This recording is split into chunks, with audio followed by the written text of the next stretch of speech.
Salam sejahtera bagi kita sekalian. Assalamualaikum warahmatullahi wabarakatuh. Kita akan update terus perkembangan nasib tenaga honorer. Ini ada kabar baru di mana 3 panja RUU ASN pastikan pengangkatan honorer jadi P3K lebih mudah. jpnn.com yang membuat berita 3 panja RUU ASN pastikan pengangkatan honorer jadi P3K lebih mudah. Belum percaya lagi? Ini ditayang pada hari Selasa 15 Agustus 2023. 3 panja RUU ASN memastikan pengangkatan honorer menjadi P3K lebih mudah. Artinya, seleksinya hanya berdasarkan tes observasi. Selain itu, honor yang masa kerjanya di atas 10 tahun diangkat P3K penuh waktu. Inilah pendapat 3 personil panja RUU ASN Komisi 2 DPR RI. 1. Syamsul Rijal. Beliau ini adalah Wakil Ketua Komisi 2 DPR RI yang menyebutkan ada 3 usulan Komisi 2 DPR RI. Pertama, mengangkat semua honorer menjadi P3K.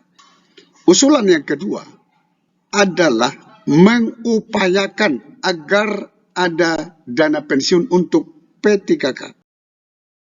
Usulan yang ketiga, jenjang karir P3K yang boleh menduduki jabatan-jabatan tertentu.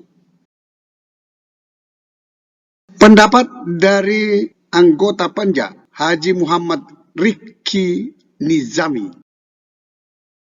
Beliau ini menyampaikan bahwa RUU ASN adalah salah satu untuk menyelesaikan masalah 2,3 juta honorer yang akan ditiadakan pada tanggal 28 November 2023. Agar ketentuan PP 49 2018 tidak berlaku lagi, maka RUU ASN harus segera disahkan menjadi undang-undang pada bulan Agustus 2023. Bapak Rifki ini menyampaikan bahwa sudah ada kesepakatan dengan Menpan RB tidak ada PHK massal terhadap honorer. Hal itu sudah ditindaklanjuti oleh Menpan RB dengan mengirim surat edaran nomor B1527 tertanggal 25 Juli 2023 dikirim ke seluruh bupati, wali kota, dan kementerian lembaga. Di sana, Menpan RB memerintahkan agar mengalokasikan gaji honorer K2 dan tenaga non-ASN. Artinya di sini, Menpan RB memerintahkan agar semua daerah mengalokasikan anggaran gaji honorer tahun 2023 dan 2024. Lantas Rifki Nizami membeberkan sejumlah poin penting dalam RUU ASN yang akan disahkan itu. Pertama, honorer yang masa kerjanya di atas 10 tahun otomatis menjadi P3K penuh waktu. Kedua, ciri-ciri P3K penuh waktu yaitu perjanjian kerja paling pendek 5 tahun.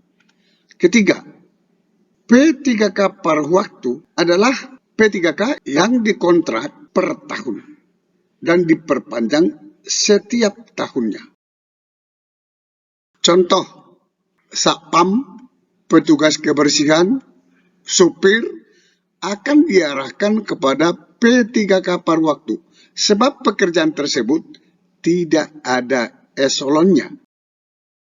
Maka Rifki Nizami menambahkan, dengan adanya P3K paruh waktu, maka skema outsourcing batal dilaksanakan.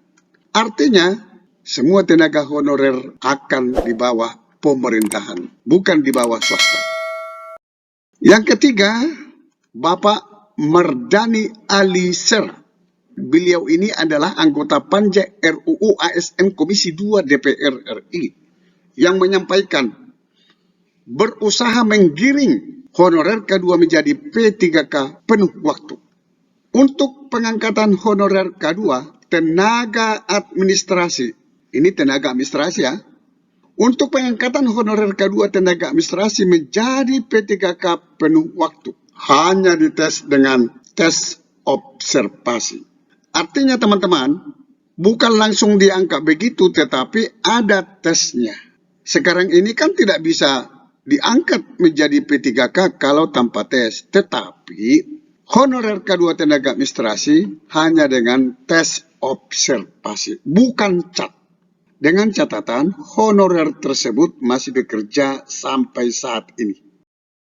Pak Mardani menyampaikan ada 4 poin penting yang terkait dengan RUU ASN. Yang pertama, honorer K2 sudah mengabdi puluhan tahun menjadi prioritas dalam rekrutmen P3K 2023. Yang kedua, tidak ada lagi tes yang menggunakan sistem cat. Cukup dengan penilaian observasi atau kevalitan dalam berkas seperti penilaian kerja. Ketiga, honorer K2 yang memiliki masa kerja di atas 10 tahun dimasukkan ke dalam P3K penuh waktu. Keempat, memperjuangkan hak dan kesejahteraan P3K sama seperti PNS. Selamat bagi teman-teman tenaga honorer. Sampai ketemu pada video berikutnya di channel ini. Jangan lupa dukung terus channel ini dengan cara klik subscribe, like, dan loncengnya. Semoga bermanfaat. Wassalamualaikum warahmatullahi wabarakatuh. Shalom.